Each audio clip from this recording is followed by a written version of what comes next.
இது நான் என்னோட அசிஸ்டன்ட் எக்ஸ்பீரியன்ஸை ஷேர் பண்ணிக்கக்கூடிய சீரீஸில் எபிசோட் நம்பர் 3.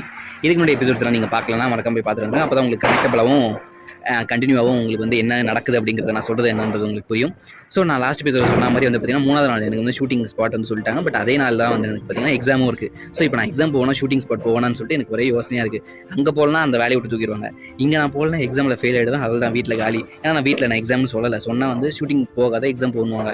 நான் என்ன பண்ணலான்னு வச்சுட்டு நான் என்ன பண்ணிட்டேன், ஷூட்டிங் ஸ்பாட் போயிடுவோன்னு சொல்லிட்டு நான் காலைல அன்றைக்கி ஷூட்டிங் ஸ்பாட் போயிட்டேன். எக்ஸாம் வந்து எனக்கு 1 மணிக்கு தான் என் காலேஜில் செகண்ட் ஷிஃப்ட். நான் ப்ராக்டிக்கல் வந்து ஆரம்பிக்கும். ஸோ நான் வந்து ஸ்பாட்டில் இருக்கேன். ஆனால் என்ன பண்ணுறதுன்னு தெரியல, பேக் எடுத்துன்னு போயிட்டேன். ஒரு ரஃப் நோட் தான் பேக்கில், ஆனால் ஒன்றும் இல்லை, ஒரு ரஃப் நோட்டும் ஒரு என் ஐடி கார்டு மட்டும் தான் இருக்கும். ஸோ நான் எடுத்துன்னு போயிட்டு ஸ்பாட்டில் இருக்கேன். 7 மணி ஆகுது, 8 மணி ஆகுது, 9 மணி ஆகிடுச்சு.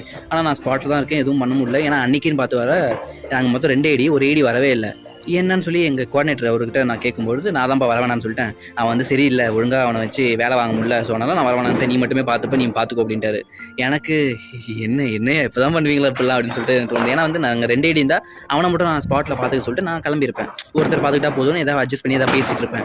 அவனுமே இல்லை, இப்போ நான் ஒருத்தன் தான் பார்த்துக்கணும், நானுமே அதை விட்டு கிளம்பவும் முடியாது, கிளம்புறேன்னு சொல்லவே முடியாது ஃபர்ஸ்ட் ஆஃப் ஆல். ஸோ எனக்கு என்ன பண்ணுறது அப்படின்னு சொல்லி யோசிச்சுனே இருக்கும்பொழுது சரி 9 மணிக்கு என் ஃப்ரெண்டு கால் பண்ண, அவன் வேறு காலேஜ் பையன், ஆனால் அவனுக்கும் டேரக்ஷன் ஆகணும், அந்த ஒரு இன்ட்ரெஸ்ட் இருக்குது. ஸோ நான் அவனுக்கு நான் கால் பண்ணுறேன், இது மாதிரி சுச்சுவேஷன்றான்னு சொன்னோன்னே அவன் ஓகே வரேன்னு சொல்லிட்டான். காலேஜ் லீவ் போட்டு தான் வரேன்னு சொல்லிட்டான். ஆனால் அவனுக்குமே 40 கிலோமீட்டர் டிஸ்டன்ஸ் லொக்கேஷனுக்கும் அவனுக்கும். என் லொக்கேஷனுக்கும் என் காலேஜுக்கும் 50 கிலோமீட்டர் மேலே டிஸ்டன்ஸு. ஸோ இப்போ அவன் இங்கே வந்ததுக்கப்புறம் நான் கிளம்பி என் காலேஜுக்கு போகணும். நான் சீக்கிரமாக வாடா அப்படின்னு சொல்லிட்டு, முடிஞ்ச அளவு சீக்கிரமாக வான்னு சொல்லிட்டேன். பைக் 2 பேர்ட்டையுமே பைக் இல்லை, அவன் பஸ்ஸில் தான் வந்தாகணும், வந்துகிட்டு இருக்கான். இப்போ நான் ஷூட்டிங் ஸ்பாட்டில் இதை சொல்லி ஆகணும், ஏன்னா ஷூட்டிங் ஸ்பாட்டில் யாருக்குமே இது தெரியவே தெரியாது. நான் வெயிட் பண்ணுறேன், ஒரு 11 மணி இருக்கும். அவன் கிட்டத்தட்ட பக்கத்தில் வந்துட்டான். ஸோ நான் 11 மணிக்கு வந்து நான் கால் பண்ணுறேன், எக்ஸிக்யூட்டிவ் ப்ரொடியூசர் கால் பண்ணி, இதான் மேம் சுச்சுவேஷனு, எனக்கு தப்பாக எடுத்துக்காதீங்க, நான் எனக்கு பார்த்தா என் ஃப்ரெண்டை ரீப்ளேஸ் பண்ணிட்டு போகிறேன், இன்றைக்கி ஒரு நாள் மட்டும் அட்ஜஸ்ட் பண்ணிக்கோங்க, எனக்கு இது எக்ஸாம், நான் லீவ் போட முடிஞ்சா நான் போட்டுருவேன், ஆனால் இது முடியாதுன்னு சொல்லிட்டாங்க காலேஜ்லேருந்து அப்படின்னு சொல்லிட்டு நான் சொன்னோன்னே அவங்க சரி ஓகேப்பா நீ ரீப்ளேஸ் பண்ணுறேன்னா ஓகே, அவன் வந்ததுக்கப்புறம் நீ கிளம்பு அப்படின்னு சொல்லிட்டாங்க. சரி ஓகேன்னு எனக்கு ஒரு ஐயோ தெய்வண்டா அப்படின்ற மாதிரி தோணுச்சு. அப்போ தோணுன்னே சரி ஓகேன்னு சொல்லிட்டு நான் வெயிட் பண்ணிக்கிட்டு இருக்கேன். அவன் 11:30 மதுரவாயில் வந்துட்டான். ஆனால் ஸ்பாட் வந்து அங்கேருந்து தூரம், அங்கேருந்து பஸ் ரூட் இல்லை, ஆட்டோவில் தான் வந்தாகணும்.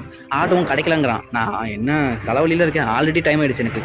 ஸோ அதுக்கப்புறம் பார்த்தீங்கன்னா அங்கே கேமராமேன் இருந்தார், அவரோட பைக் இருந்ததுனால அவர் பைக் வாங்கிட்டு போய் என் ஃப்ரெண்டை பிக்கப் பண்ணிட்டு வந்து இங்கே லொக்கேஷனை ட்ராப் பண்ணிட்டேன் ஸ்பாட்டில். ஆனால் திருப்பி நான் போக முடியாது அதே பைக்கில், ஏன்னா வந்துட்டு அங்கே அவனுக்கு பைக் ஓடுறது வேறு யாரும் என்னை வந்து விட்டுட்டு வர முடியாது. ஸோ நான் ஆட்டோவில் தான் போயிடணும்னு சொல்லிட்டு அவசர அவசரமாக கிளம்பி ஆட்டோவில் வெயிட் பண்ணி ஆட்டோவும் கிடைக்கல. ஸோ அப்புறம் எப்படியோ ஏறி மதுரவாயில் வந்து நான் சேரும்போதே 12:10 மேலே ஆயிடுச்சு.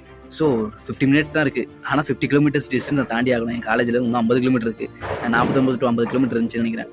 எனக்கு வந்துட்டு வாய்ப்பே இல்லாத விஷயம் சென்னை டிராஃபிக்கில் நான் போய் போகணுன்னா.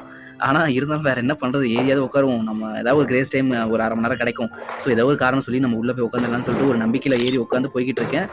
ஆனால் நான் நினச்ச டைமுக்கு நான் போய் சேரவே இல்லை காலேஜுக்கு. அதுக்கப்புறம்